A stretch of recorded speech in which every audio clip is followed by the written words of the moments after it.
Hi, my name is Sydney. I'm going to be presenting our final group project on oligopolies in the real world with my group members Al, Vincent, and Alex. So some background on an oligopoly market structure. There are a few defining characteristics that we defined in class. Firstly, there's few firms in this structure, there are some barriers to entry, and there's not many close substitutes for the products being sold. In addition, we also discussed how these firms jointly produce more together rather than if they were a pure monopoly. It's helpful to visualize oligopolies on a scale of firm structures, where on the far left we have perfect competition, on the far right we have pure monopolies. And perfect competition is defined as where there's many firms, no barriers to entry, and there's identical products. And an example of this is online shopping, where anyone can buy and sell on eBay or Amazon with similar products. For a pure monopoly, there's usually only a single firm, and there's very intense barriers to entry, and there's no close substitutes. And an example of this is MTA system in New York, where they dominate the entire subway and bus systems. So having an oligopoly market also brings pros and cons.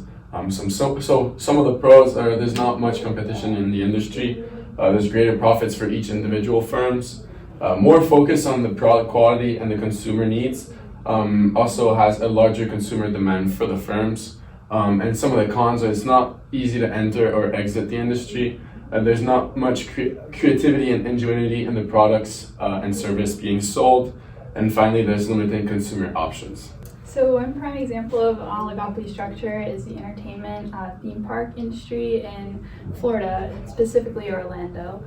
So we were looking at some of the key characteristics of oligopolies and how they might apply to this example. There are a few firms, so the two main firms that we looked at were Walt Disney World and Universal Studios. Additionally, we were looking at the major barriers to entry. In this case, it was cost. So a good example of this is that Universal is looking to open a new theme park, and it's supposed to cost $1 billion. So if you're looking to compete or enter this market and open your own theme park, you're competing with $1 billion investment, which is a pretty major barrier. Additionally, there's little differentiation in the products being sold between these two parks. A good example of this is the starting ticket cost, with Disney starting at $109 and Universal being at $119, so they're about roughly equal.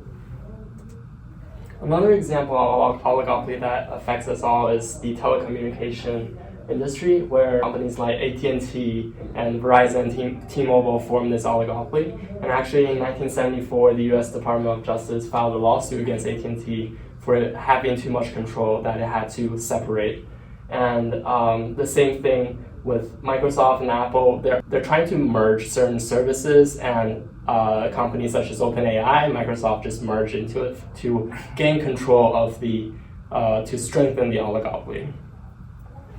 Continuing off of Sydney's example of the Florida industries, the education industry in Florida with the IB program, College Board, and AIC Florida provide the majority of educational services and products within that region. So that would be considered another oligopoly market. These firms have educational testing services, they're textbook publishers, and they give awards and diplomas to students according to their success in these educational programs. Some other industries that could be examples are the media industry within the US, where AT&T, Comcast, Walt Disney, and Charter Communications dominate the industry. The tech, and specifically the operating systems market, where Apple's iOS and Google's Android are basically the two options that are most common in most phones. And the automakers industry, where Ford, General Motors, and Stellantis dominate the market.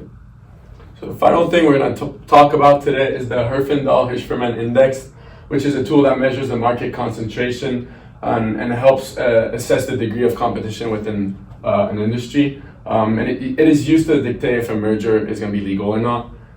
So this is set by the Federal Trade Commission and the Antitrust Division of the U.S. Department of Justice. So this scale goes from 0 to 10,000, 0 being perfect competition, 10,000 being monopoly. And so the comment firm, so a merger will be deemed illegal if the comment firm HHI goes above 2,500. It's also going to be deemed illegal if they're above 2,500 already and increase more than 200. So yeah. Thank you for listening, and hopefully you had a good time.